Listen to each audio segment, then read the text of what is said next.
ಅದೊಂದು ಚಿಕ್ಕ ಊರು. ಅಲ್ಲೊಬ್ಬ ಚಿಕ್ಕ ವ್ಯಾಪಾರಿ. ಆತ ವಾರದ ತುಂಬೆಲ್ಲ ಮಣ್ಣಿನ ಮಡಿಕೆಗಳನ್ನು ಮಾಡುತ್ತಿದ್ದ.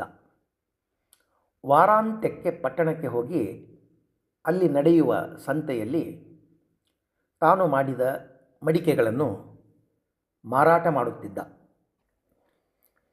ಆತ ಒಂದು ಕತ್ತೆಯನ್ನು ಸಾಕಿಕೊಂಡಿದ್ದ. ಕತ್ತೆ ಸರಕು ಸಾಗಾಣಿಕೆಯ ವಿಷಯದಲ್ಲಿ ಆತನಿಗೆ ಸಹಕಾರಿಯಾಗಿತ್ತು. ಅದೊಂದು ದಿನ ಆತನ ಪಕ್ಕದ ಮನೆಯಾತ ಪೇಟೆಗೆ ಹೊರಟಿದ್ದ. ಆತನಿಗೆ ಕತ್ತೆ ಬೇಕಿತ್ತು. ಆತ ಪಕ್ಕದ ಮನೆಯ ವ್ಯಾಪಾರಿಯ ಮೊರೆ ಹೋದ. ವ್ಯಾಪಾರಿ ತನ್ನ ಮನೆಯ ಹಿತ್ತಲಿನಲ್ಲಿ ಕತ್ತೆಯನ್ನು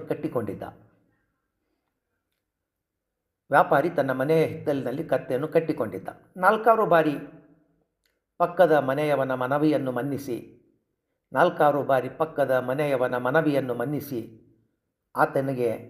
ಆತನಿಗೆ ಕತ್ತೆಯನ್ನು ಕೊಟ್ಟು ವ್ಯಾಪಾರಿ ಫಜಿತಿಯಾಗಿದ್ದ.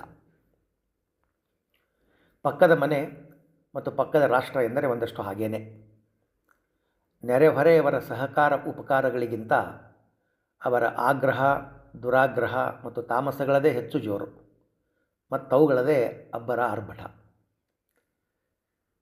ವ್ಯಾಪಾರಿಗೆ ತನ್ನ ಪಕ್ಕದ ಮನೆಯವನಿಗೆ ತನ್ನ ಕತ್ತೆಯನ್ನು ಕೊಡುವ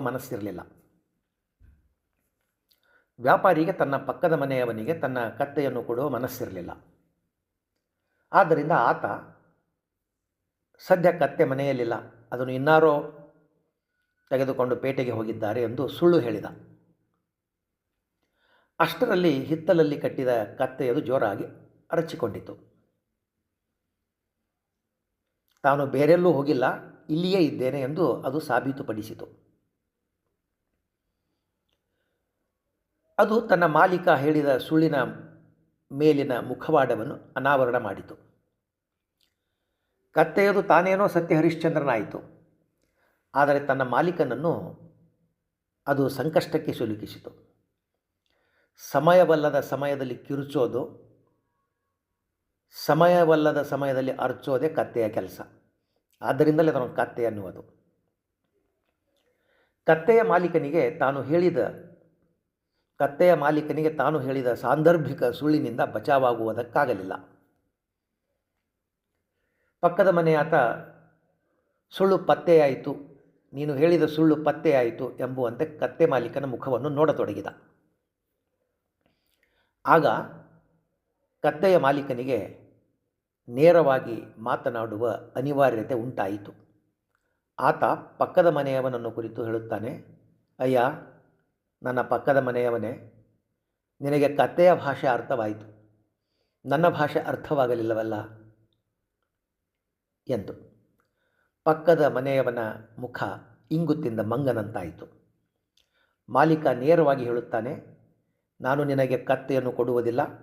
ನೀನು ನನ್ನ ನೆರೆಮನೆಯವನೆಂಬ ಮರ್ಜಿ ಮುರಿಯಲಾರದೆ 4 ಸಲ ನಿನಗೆ ಕತ್ತೆಯನ್ನು ಕೊಟ್ಟು ನಾನು ಫಜಿತಿಯಾಗಿದ್ದೇನೆ ಎಂದು. ನೆರೆಮನೆಯಾತ ಮುಖ ಊದಿಸಿಕೊಂಡು ಅಲ್ಲಿಂದ ಜಾಗ ಖಾಲಿ ಮಾಡುತ್ತಾನೆ. ಈ ಪ್ರಸಂಗವನ್ನು ನಾವು ಇಲ್ಲಿ ಪ್ರಸ್ತುತಪಡಿಸುವುದಕ್ಕೆ ಕಾರಣ ಉಂಟು. ನಮ್ಮಗಳ ದೈನಂದಿನ ಜೀವನದಲ್ಲಿ ನಮಗೆ ಕತ್ತೆಯ ಭಾಷೆ ಅರ್ಥವಾಗುತ್ತದೆ. ನಮಗೆ ಬಲ್ಲವರು ಮತ್ತು ಮಹಾತ್ಮರುಗಳ ಭಾಷೆ ಅರ್ಥವಾಗುವುದಿಲ್ಲ.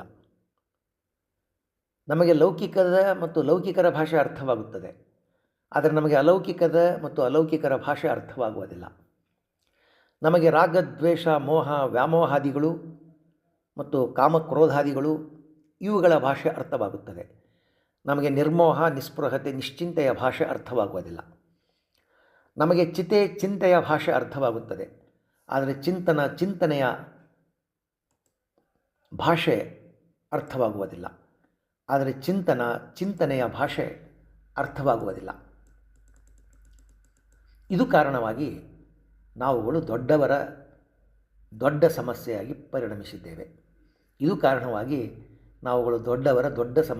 ಪರಿಣಮಿಸಿದ್ದೇವೆ.